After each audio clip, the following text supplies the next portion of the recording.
Sorry about that. I'm Christy Bender. Our scripture this morning is Matthew 16, verses 13 to 20. When Jesus came to the region of Caesarea Philippi, he asked his disciples, "Who do people say that the Son of Man is?" They replied, "Some say John the Baptist, others Elijah, still others Jeremiah or one of the prophets." "But you," he asked, "who do you say that I am?" Simon Peter answered, "You are the Messiah, the Son of the living God." Jesus responded, "Blessed are you, Simon, son of Jonah, because flesh and blood did not reveal this to you, but my Father in heaven. And I also say to you that you are Peter, and on this rock I will build my church, and the gates of Hades will not overpower it. I will give you the keys of the kingdom of heaven, and whatsoever you loose on earth will have been loosed in heaven." Then he gave the disciples orders to tell no one that he was the Messiah. This is the word of the Lord.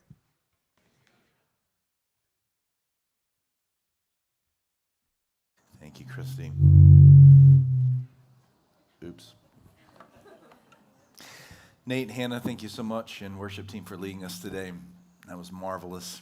Were you blessed today, this morning, by that? Encouraged and stirred? Yeah, you can give the Lord a hand through that. If you're new, or maybe you've just been here for a few weeks, a little heads up. I preach sermons the way football coaches plan for football games. You get an idea, a game plan, you might even script a few plays, and then the game happens and it all changes. So several weeks ago, I had planned to teach 3 sermons on the guiding principles for spiritual formation in our life. This is sermon 5. There's at least 3 more to go. So we'll just see how long, but as the Lord continues to teach me, I want to share with you.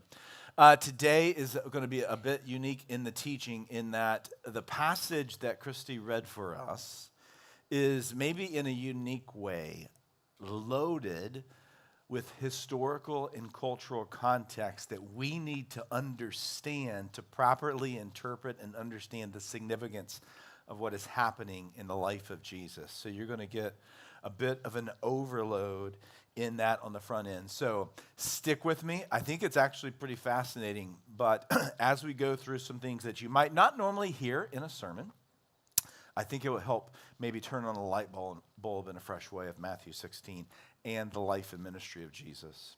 Caesarea Philippi. So when you head out of Knoxville on I-75 North, you'll begin to see signs for a community called Rocky Top. Now, for those of us who are natives to East Tennessee, we may still refuse to call it Rocky Top. I don't call it Rocky Top, I call it Lake City.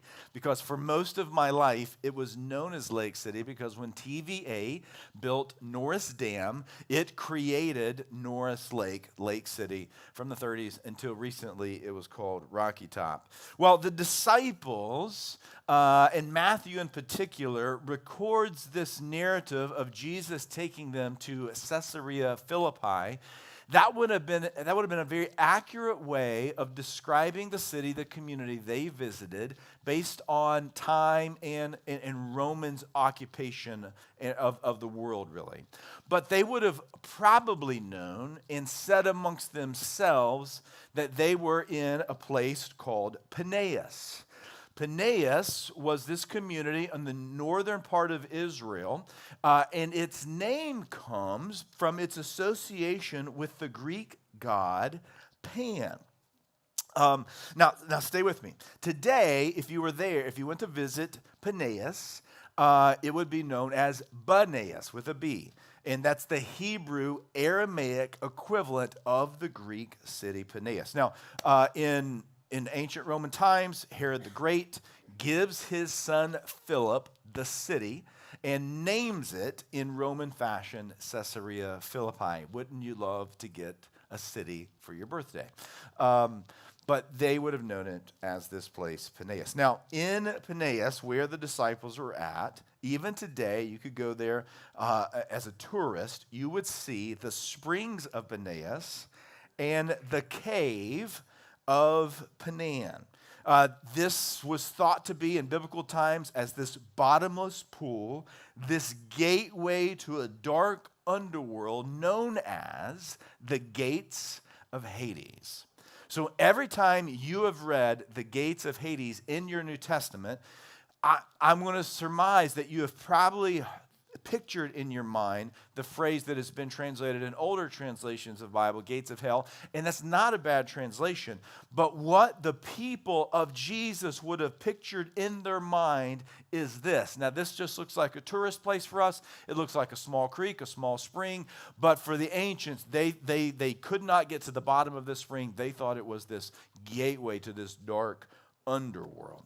Now, again, this place is associated with Pan, the ancient god of the wild shepherds and sheep. Pan was associated very strongly with eroticism and sexual exploits. He was the untamed lover of many. Matter of fact, the reason I used this depiction is because most ancient depictions of Pan in statues would be inappropriate. And I would not want to have the after conversation, particularly for the younger eyes. When you hear Pan, though, what comes to mind? Pan. Peter Pan. Excellent.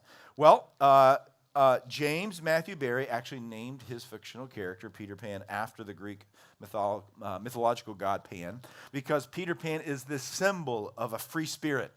He's too young to be encumbered by the burden of moral responsibility. He's wild and he's free. Now, it's worth mentioning that this ancient paganism frequently gets revived. And it's been revived, and maybe it's not something that you see, but I guarantee if you have a college student who's at the University of Tennessee, a large campus, you will see this kind of reviving of celebration of paganism, but with a bit of a revisionist history. You see, we can celebrate Pan and ancient Greco-mysticism in life while ignoring its oppression. And the fascination with individual kind of sexual exploitation and expression that feigns the ignorance of a culture that was historically oppressive and rampant in its abuse. That was the Greco-Roman world, and certainly the reality of Greek mythology, but it has kind of come back up. Now, to give you a little bit of geographic kind of perspective here, most of Jesus' ministry happened right here in Galilee. You would read times in the New Testament when he would travel down to Samaria. And then, of course, at the end of the Gospels, when he is crucified and we experience resurrections, he's down here in Jerusalem. But the reference here of Caesarea Philippi is in an unusual place for the most of Jesus' ministry. He's actually traveled from Samaria all the way here to this northeastern area of Peneus up here. This is about a 30-mile journey on foot for Jesus and his disciples. Caesarea Philippi, Peneus, was a Greco-Roman city associated with pagan worship, evil. We would probably, in modern terms, consider it a ancient sin city. Peneus would make Amsterdam and Vegas blush with the reality there. So you might have to wonder, why would Jesus take his disciples out of Galilee, where he had done all of this miracles and teaching, and out of Capernaum, all the way up 30 miles to Peneus? And it has everything to do with the two questions Jesus asked in this passage. When Jesus came to the region of Caesarea Philippi, he asked his disciples, "Who do people say that the Son of Man is?" Matthew presents the first shift in our understanding of the way people thought about Jesus here. Jesus had built a reputation as an excellent and wise teacher, even a revered rabbi. But over time, that reputation grew not just from Jesus being a revered, excellent teacher, but a unique teacher. By the end of the Sermon on the Mount, the crowds who had gathered to hear Jesus teach, which have swelled from kind of overfilling a house to now overfilling a seaside, they say of Jesus, this is their commentary, He teaches like someone we've never seen before, someone who has authority. You add to that Jesus' teaching was oftentimes accompanied by inexplicable miracles and unexpected encounters, like how Jesus, in a very countercultural way to the ancient Greco-Roman ways of Peneus, honored and valued and even befriended women and didn't exploit them, but rather protected them and cherished them. The way Jesus befriended notorious sinners and scoundrels was at odds with the conservative movement further south around Galilee. How he dared to rebuke the power establishment or operate outside of their norms created a buzz. No doubt Jesus' disciples, you're not just talking about the 12, but you're talking about their wives, men and women, and other who kind of follow Jesus in addition to the 12 that we know as the disciples, the apostles. They would have had family and friends who would have lived and been to the market in Galilee. And they would have been around the proverbial water cooler. There would have been all sorts of conversations. Again, if you could think about it in our modern context, he would have trended on social media. He would have been the subject of all sorts of magazine profiles. And the question on the headline would have been, who is this son of Joseph, this carpenter, this man known as Jesus? Who do people say the Son of Man is? Jesus isn't trying to talk in some sort of fancy third person here. The Son of Man, this phrase is even a bit mysterious and hard to precisely define. There's a buzz about Jesus. So he says to his inner circle, what are people saying about me? Who do they say that I am? And so they replied. Some say you're John the Baptist, who would have been a well-respected prophet, particularly amongst the Jews. He would have been a contemporary of Jesus, obviously. Others, Elijah, who would have been top rank with Moses in their kind of culture and understanding, their esteem, their value. Jeremiah, or one of the other prophets. In other words, people are starting to say that you're more than just a rabbi. That you're more than just a great teacher. There is something historical. There is something different. They have experienced a lot of great teachers. They have seen movements, but there is something unique about Jesus. Now, it's critical, and I want to say this. I want to kind of insert this point here. Up until this moment, Jesus has been very subtle about who he is. He has had no PR campaign. He has made no explicit pronouncements. Jesus has done Messiah-ish things, but he has not proclaimed himself to be the Messiah, and that is an important detail. So Jesus then asks his questions, a second question, and we looked at this question last week. And this is the most important question any of us could ask. It would be wise for us in this very moment to put ourselves in the sandals of the disciples, to put ourselves on the banks of the cave of Pan in Peneus, and to hear Jesus ask this question, who do you say that I am? Okay, you've told me what the buzz is about. I mean, you've told me kind of what the community is speaking, but who is it that you think that I am? And in that moment, the de facto leader, Simon Peter, answers and says, you are the Messiah, the Son of the living God. Now, Simon answers Jesus' question with two distinct ideas. First, he identifies Jesus as the Messiah, and this is significant. This is massive. In the Greek text, the word Christos is used here, which is the Greek rendition of the Hebrew word, which means Messiah. This means anointed one.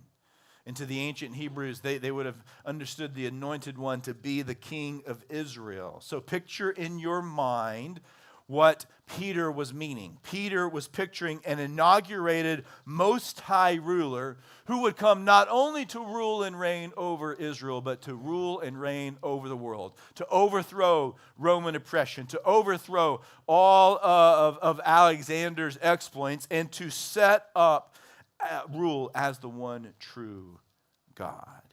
Thus, later on in the New Testament, you read the phrase, the King of Kings and the Lord of Lords. That's how they would have understood Messiah. It's hard to communicate It's hard for me to articulate effectively the weight of this moment with Jesus and his disciples.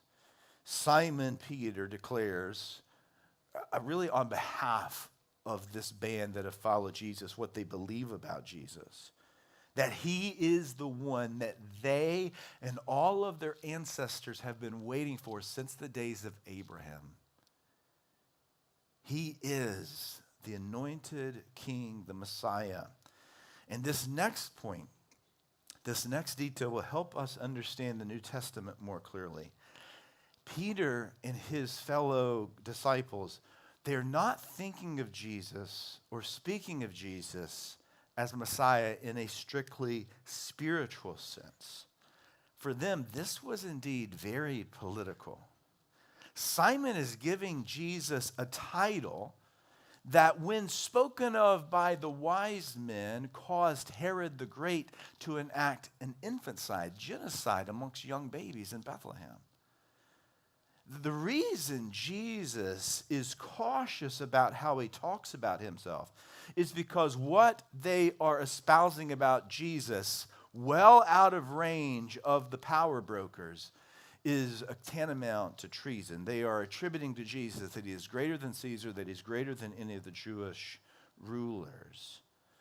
And so typically, the fact that Jesus didn't go around pronouncing himself as the Messiah, I think most of the time when that is taught, it's taught as an attribution to Jesus' remarkable humility. And make no mistake, Jesus is the definition of humility in the flesh. But the actual reason Jesus didn't go around pronouncing himself as Messiah is because if he did, he would essentially initiate assassination attempt after assassination attempt on him. There was no one, particularly in the Roman Empire, who was going to allow a threat to the status quo. Jesus keeps this on the down low because the word that Jesus was pronouncing himself as the anointed king, the new one who would come, would be considered a threat to the power in Rome and in Israel. And he had an assignment from God, a plan to initiate, one that meant he needed to conceal his identity as the anointed king. This is why Jesus would tell the people he healed, okay, tell no one what you experienced, only give glory to God. This is why Jesus would take his disciples by foot 30 miles outside of his ministry area where no respectable Jewish person, especially no Pharisee or scribe, would be, to reveal his identity. This is a hush-hush moment. It's a game-changing moment. And he needs time with his inner circle to prepare them for what's next. More on that in just a moment. But this isn't the only thing Jesus says about Peter. He says, Peter says this about Jesus: you are the Son of the living God. Now juxtapose that with what I've just explained. They are outside of Caesarea Philippi, what they would have known as Peneus, attributed to the god of Pan. Now here's something you need to know about the god Pan, the mythical Greek god. Plutarch, whom I'm sure you all read this weekend, was an ancient Greek philosopher and writer, records a really significant bit about Pan.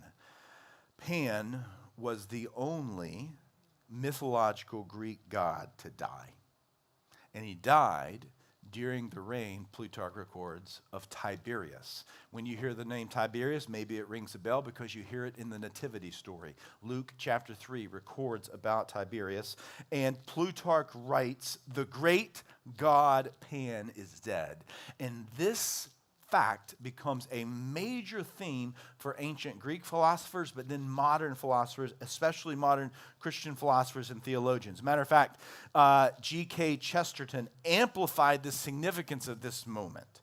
And he suggested that the death of Pan was the advent of theology. He wrote, it is said truly in a sense that Pan died because Christ was born. And so when Peter says, you are the Messiah, the Son of the living God, he is saying it in front of the area known as the only place, the only God in Greek mythology that had died. There is this contrast. I don't think, and I think we hear from Jesus here, that Peter is not some sort of brilliant theologian and scholar in this moment, but he has tapped into something transformative here. He is not trying to impress Jesus theologically, but what he has said is so crucial that Jesus responds to him this way. Jesus responded, "Blessed are you." This was an important phrase in their language. Jesus is affirming Peter.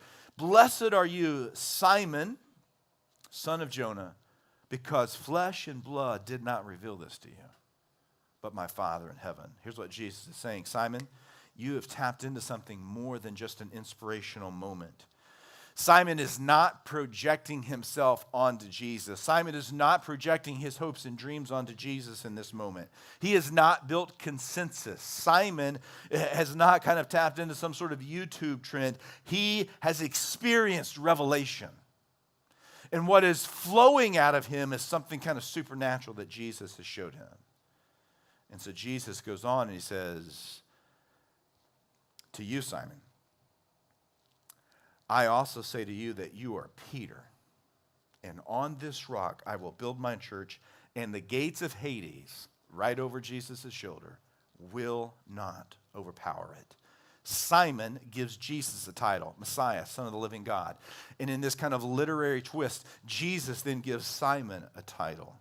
Now, we think of Peter as a name, but it would not have been understood as a name for Simon Peter. Matter of fact, Matthew takes the word Petra, masculinizes it to Petros, and says, and Jesus says, "Hey, you're the rock." Long before Dwayne Johnson became the rock, Jesus said, "Peter, you're the rock." And what he was saying was substantial. He was declaring and bestowing upon Peter and really all of the disciples, but Peter in a unique way as this kind of apostolic leader amongst the disciples, that they were going to be a founding fathers of sort to his church. And the word church here is a bit tricky because when we think of it, we often think of a building or a structure.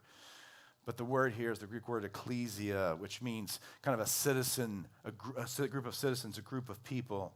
And Jesus says, hey, the gates of hell, the gates of Hades will not overthrow it. And he says this in front of this area that in their world would have been this kind of mysterious, dark, foreboding, fearsome place. There is nothing going to happen here. And finally, Jesus says to them, "I will give you the keys of the kingdom of heaven. And whatever you bind on earth will have bound in heaven, and whatever you loose on earth will have been loosed in heaven." This means probably exactly what you think it means. This is where the phrase, "I'm giving you the keys of the kingdom," comes from. Jesus is bestowing extraordinary privilege and responsibility on Peter and the disciples. He is saying to Peter, "I am giving you both the keys to hospitality. You will have the ability to welcome many into my kingdom." And he's also saying to Peter, "Peter, I'm giving you the sacred responsibility of security. There will be many who are dangerous, who are wolves, who seek to do harm, and it will be your responsibility to keep them away from my sheep. And I'm going to give you the ability to loose some and to bind some, and that is going to be orchestrated from heaven under my reign. You are going to be doing my will in concert with me, Peter." And then he closes with this directive. He gave the disciples orders: tell no one that he is the Messiah. What he's done is tantamount to treason. And with the growing following of Jesus, Jesus will not be perceived as some sort of wackadoo. He would be perceived as a serious threat, which, of course, as we read through the Gospels, he becomes. And eventually both the Jewish community and the Romans team up to murder him. Deep breath. That was a lot. Thanks for going on that journey with me. And I hope it helps you reimagine how you see these verses, because this passage of Scripture is amongst the most important you'll ever encounter. It seems like hyperbole for me to say that, except for the following 3 verses in the next sentence that comes out of Jesus' mouth, which we'll explore more next week. But listen to what Jesus says after this moment with the disciples. This is really not Jesus' words. These are Matthew's words about what happens after this moment. Matthew says, from then on. So this becomes the hinge point. You can literally frame the life and ministry of Jesus as Matthew chapter 1 to Matthew chapter 16, or if you're reading in the Gospel of Mark, Mark chapter 1 to Mark chapter 8. There is this moment outside of Caesarea Philippi, and then there is the rest. Because the next phrase Jesus says is, from then on, he began to explain to them how he must have to suffer and die. From this moment, Jesus shifts his teaching from, let me show you I'm the Messiah, to, I am now going to begin to teach you and show you what kind of Messiah I will be. And Jesus, from that moment, would show them in spectacular, unexpected, unprecedented, glorious ways that he would be a different kind of king, a different kind of anointed one than had ever been witnessed in all of human history. Every other king would exploit systems and use power to conquer and achieve their exalted status. Jesus would do just the opposite. Instead of causing others to suffer, he would embrace the suffering that was meant for others. Instead of stepping on people to get to the top, he would allow himself to be stepped upon. He would reimagine forever what it meant to be a Messiah, the anointed one. This whole moment was built on this question, which is worthy easily of 2 weeks' worth of study. Who do you say that I am? There's so many ways people answer this question. We see this in all the ways agendas and ideals and lifestyles get projected onto Jesus. Jesus can, if we're not careful, become a projection of our own ideas, our own opinions, our own desires, our own bias, our social location, our background. That's why you see Democrat Jesus and Republican Jesus. That's why you see conservative Jesus and progressive versions of Jesus. That's why there's a proliferation of internet meme Jesus in our culture that highlights a little piece of Jesus as the only part of Jesus while neglecting the rest of Jesus. Our tendency is to try to carve out a God in our own image. And when we project onto Jesus whom we want Jesus to be, whom we imagine Jesus to be, through our own bias, through our own desires, through our own opinions, the end result is an imaginary cardboard Jesus in place of the historic and authentic Jesus. As we said last week, what we get is a mascot Jesus. But what if instead of projection, like Peter, we received revelation of who Jesus was?